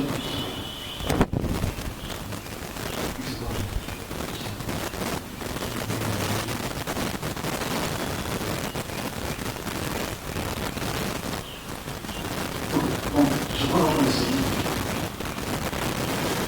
Là, par définition, pour moi, le Seigneur de Dieu, c'est ceux, ça répondra aussi à une question. Ceux par l'expression de l'intemporel.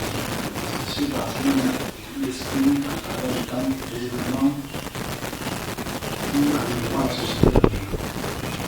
C'est le service de Dieu, le service du Canada. C'est-à-dire qu'ils ne sont pas tous ceux qui sont pères.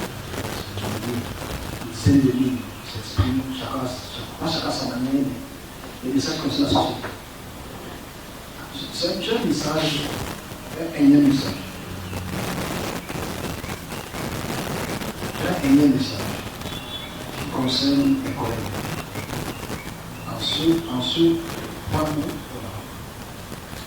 En ce point, on n'est pas en position d'expression pour des bagarres internes. On n'est pas en position d'expression à cause des bagarres internes. Okay? Et il faudrait que ça change. Parce que c'est les qui en souffrent. Donc en fait, ce que je veux dire ici, c'est parce que nous sommes à une période où depuis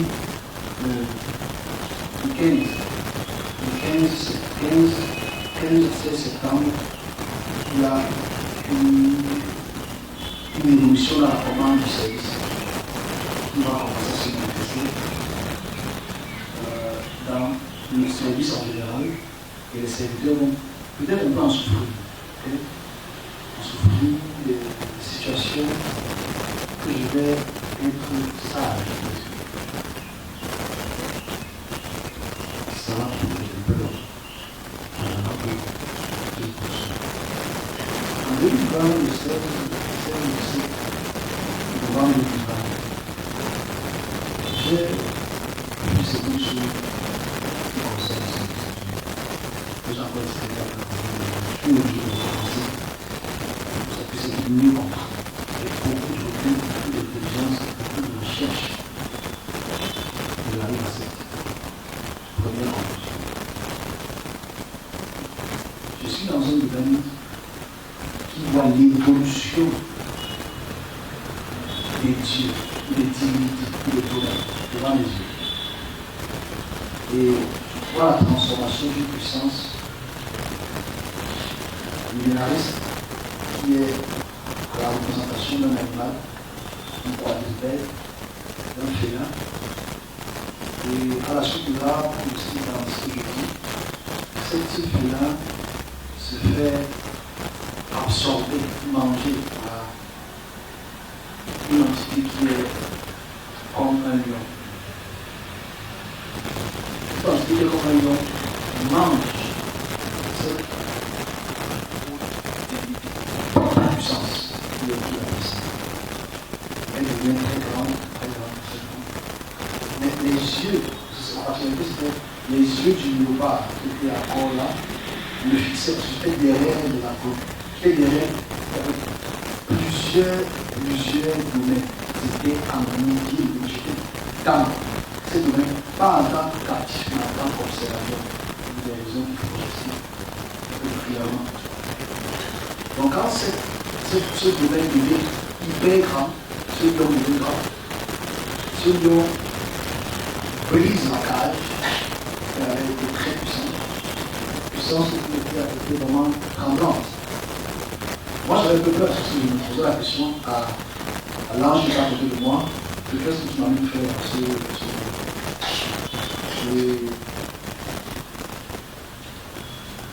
le lion, quand le lion sort, le lion rougit violemment et toutes les troncs sont en train de trembler.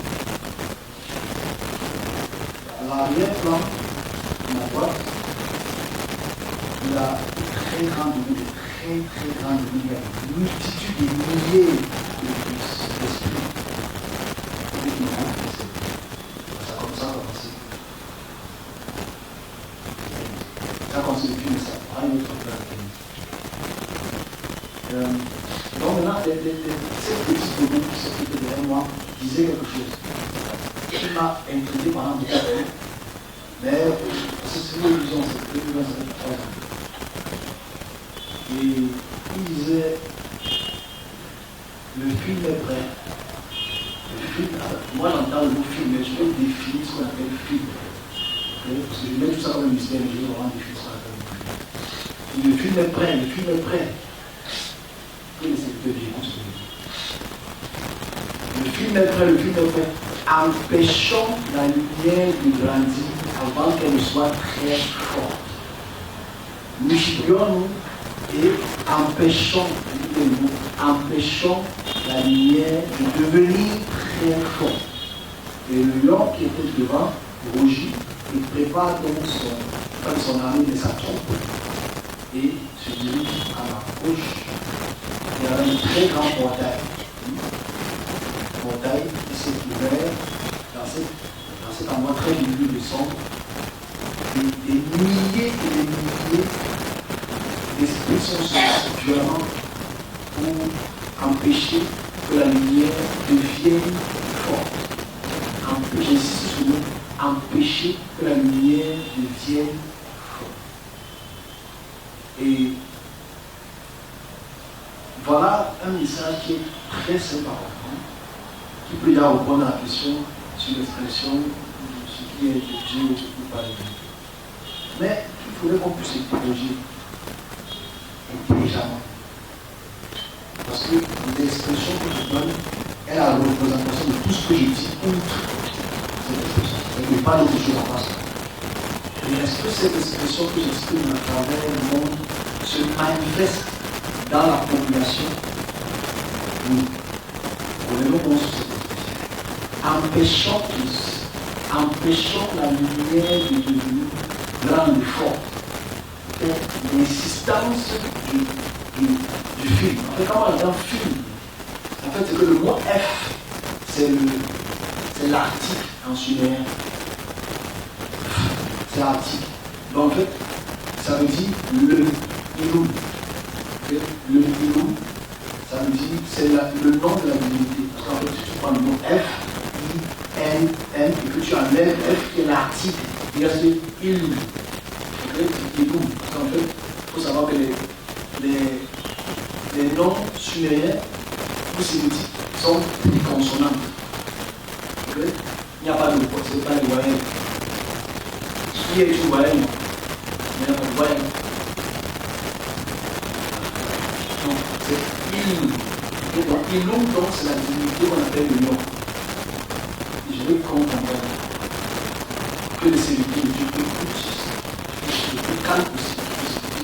Parce qu'en fait, ces puissances sont depuis 2020 en attaque. Je suis le principal attaqué. Maintenant, vous savez pourquoi le niveau est là. Quand je dis, je suis le principal attaqué. Mais le rôle principal aussi est d'affliger les services pour diverses raisons. Mais ils ne sont pas bons. Comme on dit. Parce que ce qui va arriver depuis le 15, c'est que pour que ce message, pour que cette expression, pour que cette volonté puisse pas être concrète, nous c'est impossible. Ce n'est pas Dieu, nous ne sommes pas plus forts sur la terre. Nous devons passer à l'action, à l'activité, après un an. Il y aura des bons récepteurs qui vont être là, sévères, par là de syndicats des églises, pour créer ce qu'on appelle la décréditation, pour décréditer les églises. On ne les écoute pas, on ne peut pas écouter ça, on adresse au service de Dieu. La véritable leçon en parle dans cette expression. Celui qui était intelligent dans la diaconie, la comparaison de l'expression, c'est si il dit, je vais le collègue avec l'humilité, si il dit, empêchant la lumière de grandir, c'est de qui avait la lumière? Je ne sais pas si on s'en rend compte. Si Eloum, qui est la divinité que tous les juifs, chrétiens et musulmans ont comme divinité principale, alors on donne le Judas, si Christ sont sous leur main, je vois le coup l'expression, empêchons la lumière. La vraie question centrale, si cette expression est vraie, parce que vous savez, fait recevoir à quelques semaines, c'est qui était donc dans. Parce que Iloum a cette date d'existence. Avant Iloum, il y avait un autre être qui était à la forme du tigre. Parce que dans chaque domination, ça prend des degrés. En fait, le fait que Iloum, le lion, a ingurgité les concepts théologiques culturels du tigre, du léopard, et a cette grande magnétique, ce sont les formes protéiniques. Donc, si elle évolue au cours des siècles, le christianisme est dedans, parce qu'il n'y a pas encore le christianisme à la période de nous, il n'y a même pas encore le judaïsme à la période de nous. Le judaïsme vient après. Je veux qu'on comprenne, parce que quand on m'a dit, non, peut-être c'est le Christ, c'est il y a 2000 ans, très jeune. On parle des choses qui ont 10 000 ans d'expression à travers une vision qui prend une heure. Donc en fait, la réalité est que qui est donc Iloum? Alors que j'ai posé la question sur vous. Est-ce que vous savez qui est Iloum?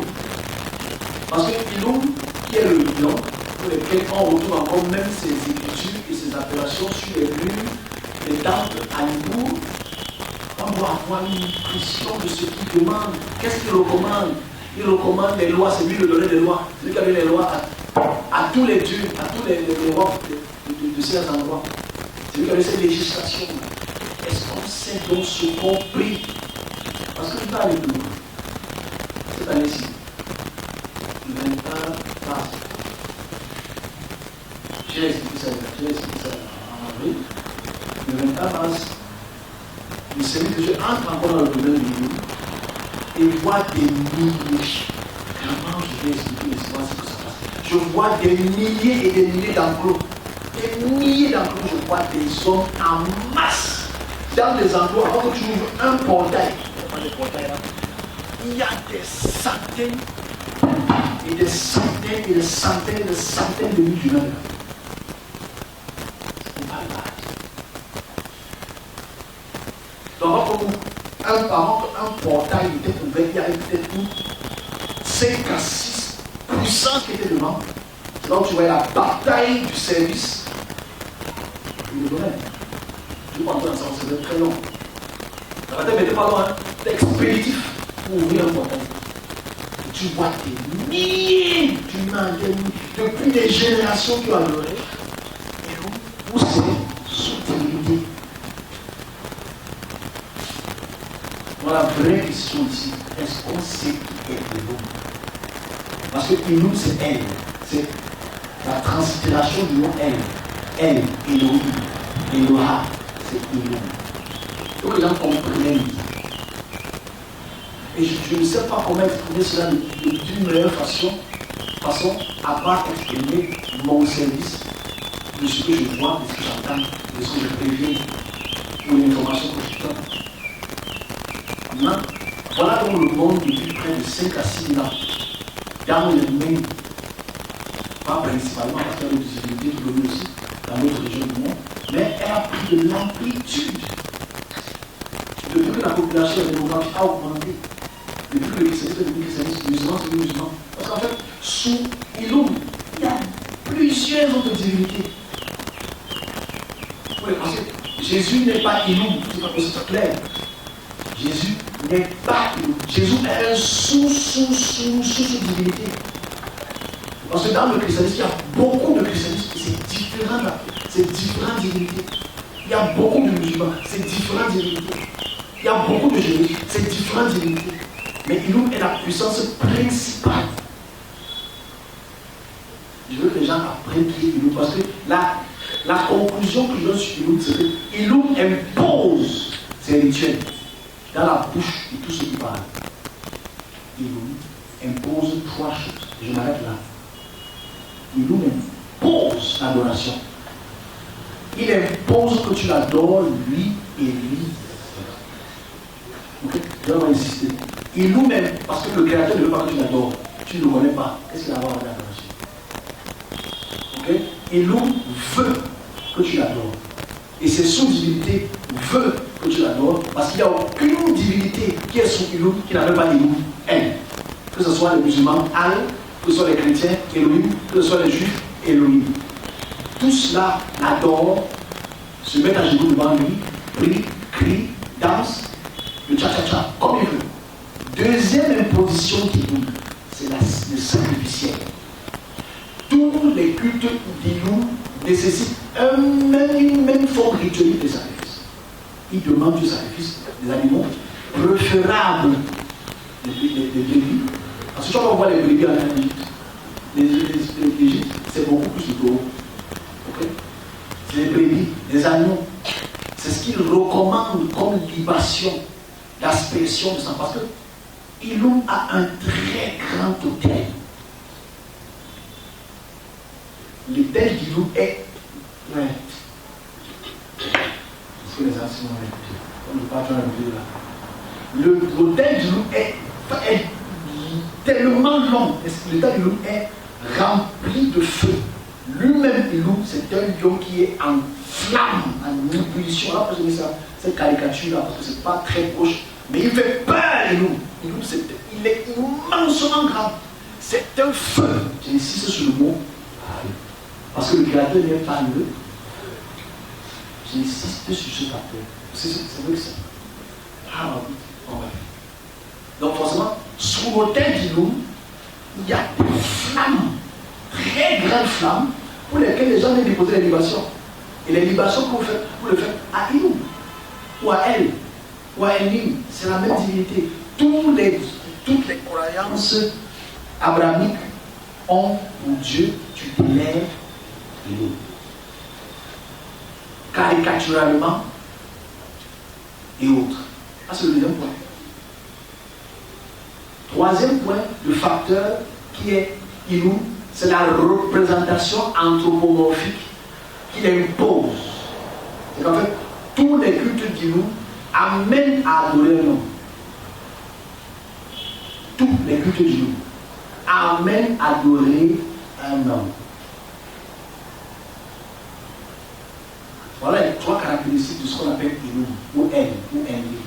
Voilà comment le monde, si tu prends le monde mésopotamien, tous sont les fils de Dieu. Tous sont les fils de Dieu, en tant que roi, en tant que fils. C'est une imposition, parce que tu deviens le vicaire, tu deviens le visage, tu as l'image de elle, ou d'Elohim. Voilà ce qu'on appelle Et le vrai problème, si on va un peu plus loin, et je m'arrête là, tout ce qui adore Élie, comment est-ce qu'il fait pour plaquer avec puissance une illusion du paradis? Parce que la plupart des gens qui voient Élie, je suis allé dans les cieux, j'ai vu un homme très long, très barbu, j'ai vu un lion, j'ai vu tel, malgré le parti. Ça, c'est Élie. C'est l'une des caractéristiques, que donc les services de Dieu écoutent. Parce qu'en fait, à l'instant, si on parle,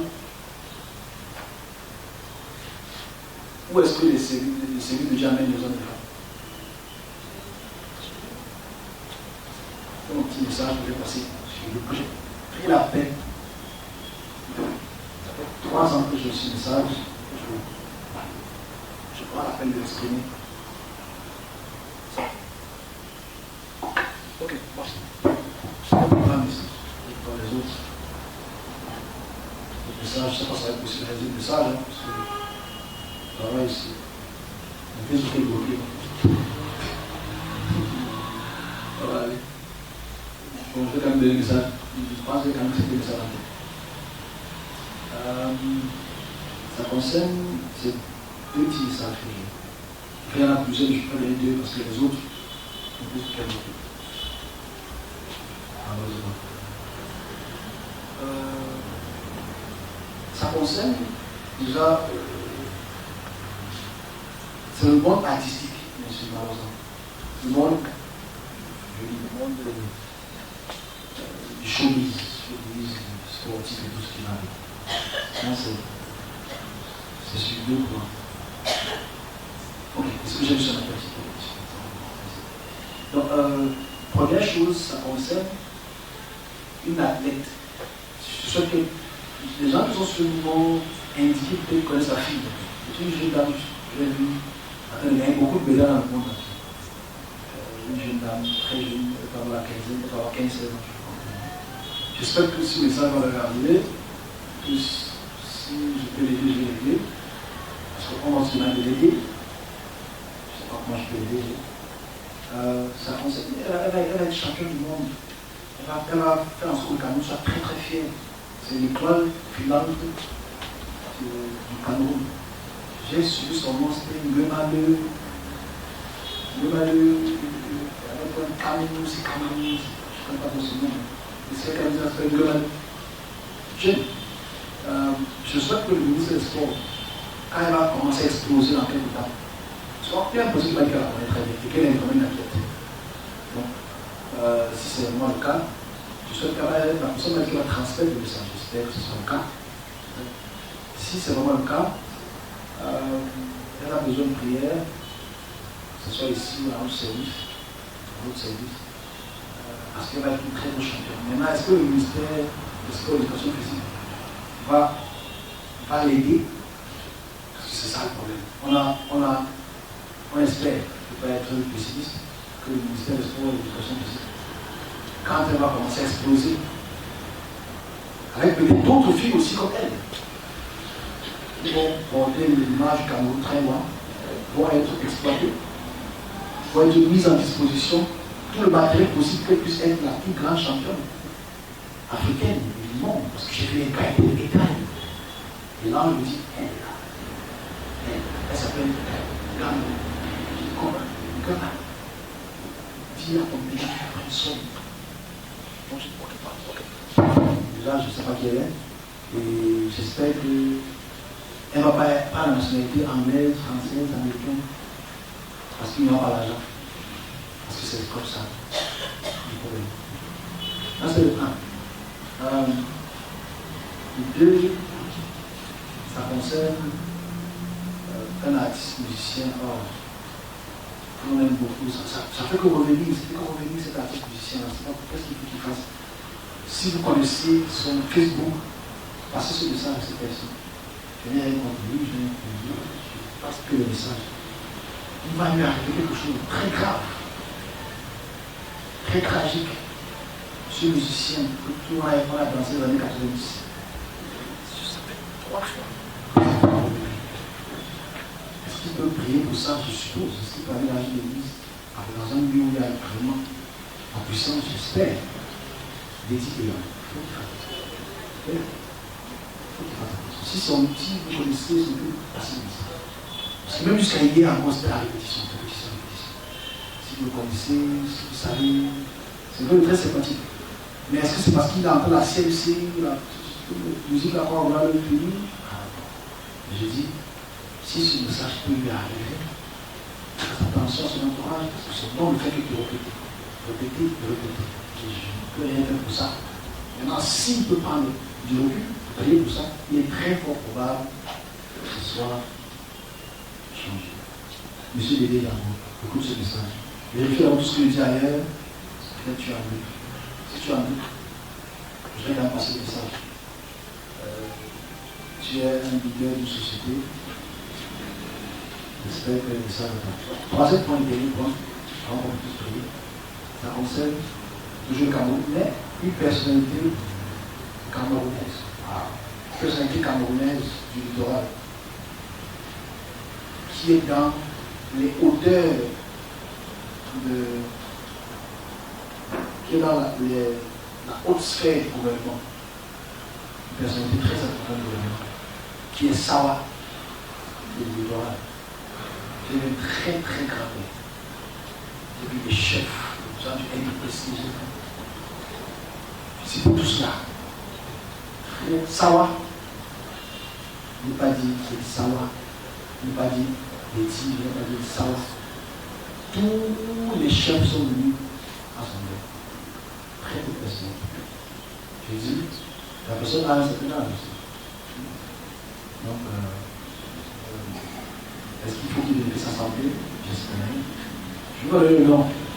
Je ne vais pas donner. Mais ça va arriver malheureusement. Ça sera déséquilibré quand même, parce que beaucoup en aiment beaucoup pour intervenir pour les cas un peu compliqués au niveau de l'État. Je ne vais pas dire ça. Ok, voilà, je finis pour aujourd'hui. Ok.